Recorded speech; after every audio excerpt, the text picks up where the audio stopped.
तो फाइनली नाजरीन, जैसा कि आप देख रहे हैं कि गुड्डी को समझ आ चुकी है कि यहाँ पर भी कोई उसका सगा नहीं है।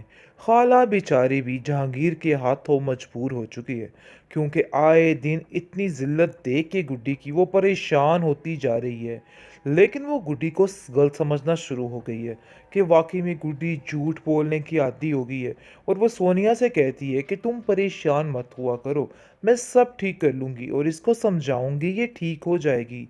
तुम्हें परेशान होने की, घबराने की ज़रूरत नहीं है। लेकिन सोनिया क्या करना चाहती है, ये गुड्डी को बड़े अच्छे तरीके से अंदाज़ा हो चुका है। वो सोनिया के पास आती है और बड़े ही धीमे लहजे में कहती है कि आप ही इन सारी हरकतों को छोड़ दीजिए। ये अलहदा बात है कि अभी खाला जान को आपके बारे में कुछ पता नहीं चला, लेकिन अनकरीब आपकी सारी असलियत खुलने वाली है। ये चीज़ शायद आप नहीं जानती हैं। इस पर आप देखेंगे वो कहती है कि वो मेरी मामा है और मेरी बात का ही यकीन करेंगी। तुम्हें अंदर बोलने की कोई भी ज़रूरत नहीं है। यानी कि गुड्डी को हर तरफ से दुत्कारा जा रहा है। इशरत भी अब उससे बेचैन और आवाज़ार सी रहने लग जाती है। ये चीज़ गुड्डी बड़े अच्छे तरीके से महसूस कर जाती है और स्वीटी को कहती है कि स्वीटी, ये देखो मेरे साथ क्या हो रहा है। मुझे कोई भी रखने को तैयार नहीं है।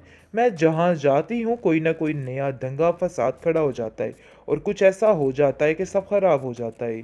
मेरी खाला तो मुझसे इतना प्यार करती थी, लेकिन अब मुझे ऐसा लगता है कि वो भी मुझसे तंग आ चुकी हैं। क्या करूं मैं, मुझे कुछ समझ नहीं आ रही है। लेकिन उसको ख्वाब में आकर उसके माँ बाप काफ़ी दिलासा देते हैं और कहते हैं कि तुम्हारी खाला तुमसे बहुत प्यार करती है, लेकिन सिर्फ़ और सिर्फ़ जो वजह है वो सिर्फ़ और सिर्फ़ यानी कि जहांगीर है। जहांगीर की वजह से ये सब कुछ हो रहा है, घर का माहौल ख़राब हो रहा है। इस चीज़ का गुड्डी को अंदाज़ा हो गया है, इसलिए वो हर वक्त परेशान और बेकरार सी रहती है कि आखिर वो कहाँ दे। जाए। और मैं ऐसा नहीं चाहती हूँ कि तुम इस घर से चली जाओ, इसलिए बेहतर यही है कि खामोशी के साथ इस घर में रहो। गुड्डी बेचारी की भी कोई ज़िंदगी नहीं, जहाँ पर जाती है सिवाय ज़िल्लत के उसको कुछ भी नहीं मिल रहा है। उसका कोई हाल नहीं रह गया है, इसलिए तो स्वीटी हर चीज़ में उसका साथ देती है और ऐसे करती है जो भी उसके खिलाफ होता है उसका बुरा हश्र कर देती है। दूसरी तरफ औरंगज़ेब काफ़ी परेशान है, क्योंकि वो एक किस्म का भिखारी बनने को आ गया है। वो कह रहा है बार बार एक ही बात कि गुड्डी के जाने से हमारे घर की सारी बरकत ख़त्म हो गई है। लेकिन आप देखेंगे कि इस चालाक ख़ानदान यानी कि जो औरत चालाकी जहन की है, शाज़िया, इसके दिमाग में नए से नए आइडिया आते रहते हैं। अब फिर इसको जहांगीर याद आ गया है और कहती है कि उससे कुछ पैसे लेके हम कारोबार शुरू कर लेते हैं। यानी कि हर रोज़ एक नया आइडिया इसके दिमाग में आ जाता है, जिस पर औरंगज़ेब कहता है कि जितनी आसानी से तुम ये सारी बातें कर रही हो ना, इसको करना बहुत मुश्किल है। इसलिए बेहतर यही है कि तुम अपने दिमाग को दुरुस्त रखो। तुम्हारी वजह से ही आज सब कुछ हुआ है। दोनों एक दूसरे के सारे राज जानते हैं, इसलिए खामोशी से एक दूसरे को बर्दाश्त कर रहे हैं। क्योंकि शाजिया भी अब काम कर करके निढाल हो चुकी है। उसको भी कुछ समझ नहीं आ रही कि वो क्या करे। ना इधर की रही ना उधर की रही, क्योंकि अब शाजिया थक चुकी है और कहती है अरे भाई मैं क्या करूं, मुझे तो खुद कुछ समझ नहीं आ रही है। आखिर उस लड़की का इतना तो फायदा था, घर के सारे काम कर देती थी, लेकिन अब मैं मुझसे ये काम नहीं होते। इस पर औरंगजेब उस पर चिल्लाता है और कहता है कि यहाँ पर भूख के लाले पड़े हुए हैं और तुम्हें अपनी काम की टेंशन पड़ी हुई है। गुड्डी अब वापस नहीं आ सकती, इशरत किसी भी तरह से उसको वापस नहीं आने देगी। ये बात तुम भी बड़े अच्छे तरीके से जानती हो, इसलिए ये बात दिल से निकाल दो। भाई बड़ी मक्कार है ये सोनिया। ऐसे हाथ धो के बेचारी गुड्डी के पीछे पड़ चुकी है कि गुड्डी को कुछ समझ नहीं आ रही कि आखिर ये क्या चाहती है और क्यों ये सब कुछ कर रही है। अरे भाई, वो कर कर के इन लोगों का थक गई, पकोड़े बना बना के थक गई, लेकिन ये लोग नहीं सुधरे। अफसोस की बात तो ये है कि इशरत भी अपनी बेटी का यकीन करने लग जाती है और कहती है कि गुड्डी इतनी मक्कार कैसे हो सकती है। वैसे मुझे लगता तो नहीं है, लेकिन बेचारी अपनी बेटी के हाथों मजबूर है। जहांगीर तो अब हाथ उठाने पर आ चुका है। इतना सख्त उसको गुस्सा होता है कि इशरत का कोई हाल नहीं रहता है।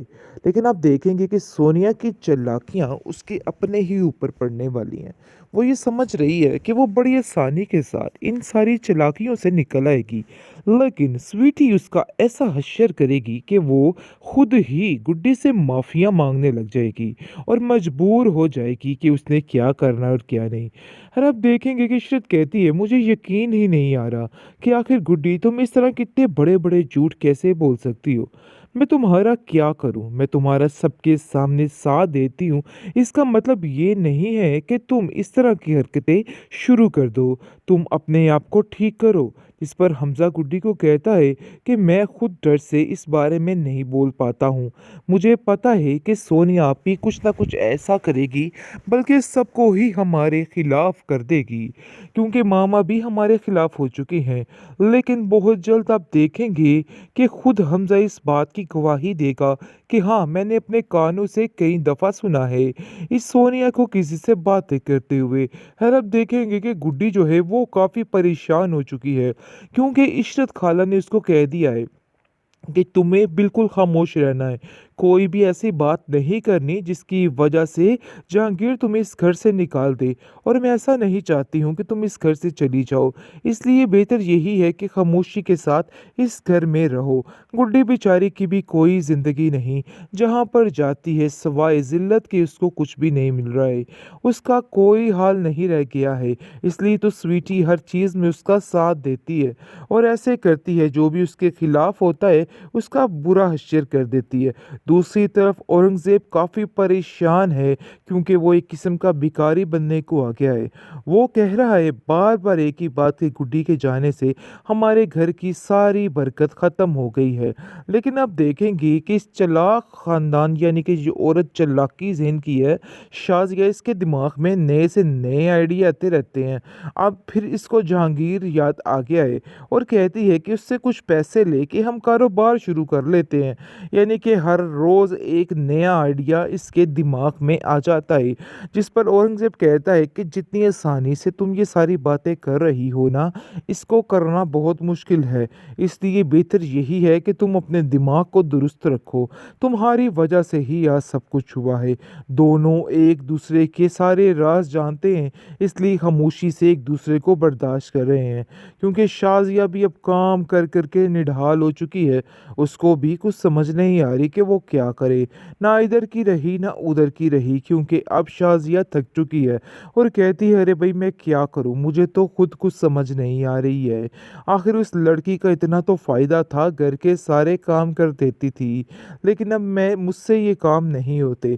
इस पर औरंगज़ेब उस पर चिल्लाता है और कहता है कि यहाँ पर भूख के लाले पड़े हुए हैं और तुम्हें अपनी काम की टेंशन पड़ी हुई है। गुड्डी अब वापस नहीं आ सकती। इशरत किसी भी तरह से उसको वापस नहीं आने देगी। ये बात तुम भी बड़े अच्छे तरीके से जानती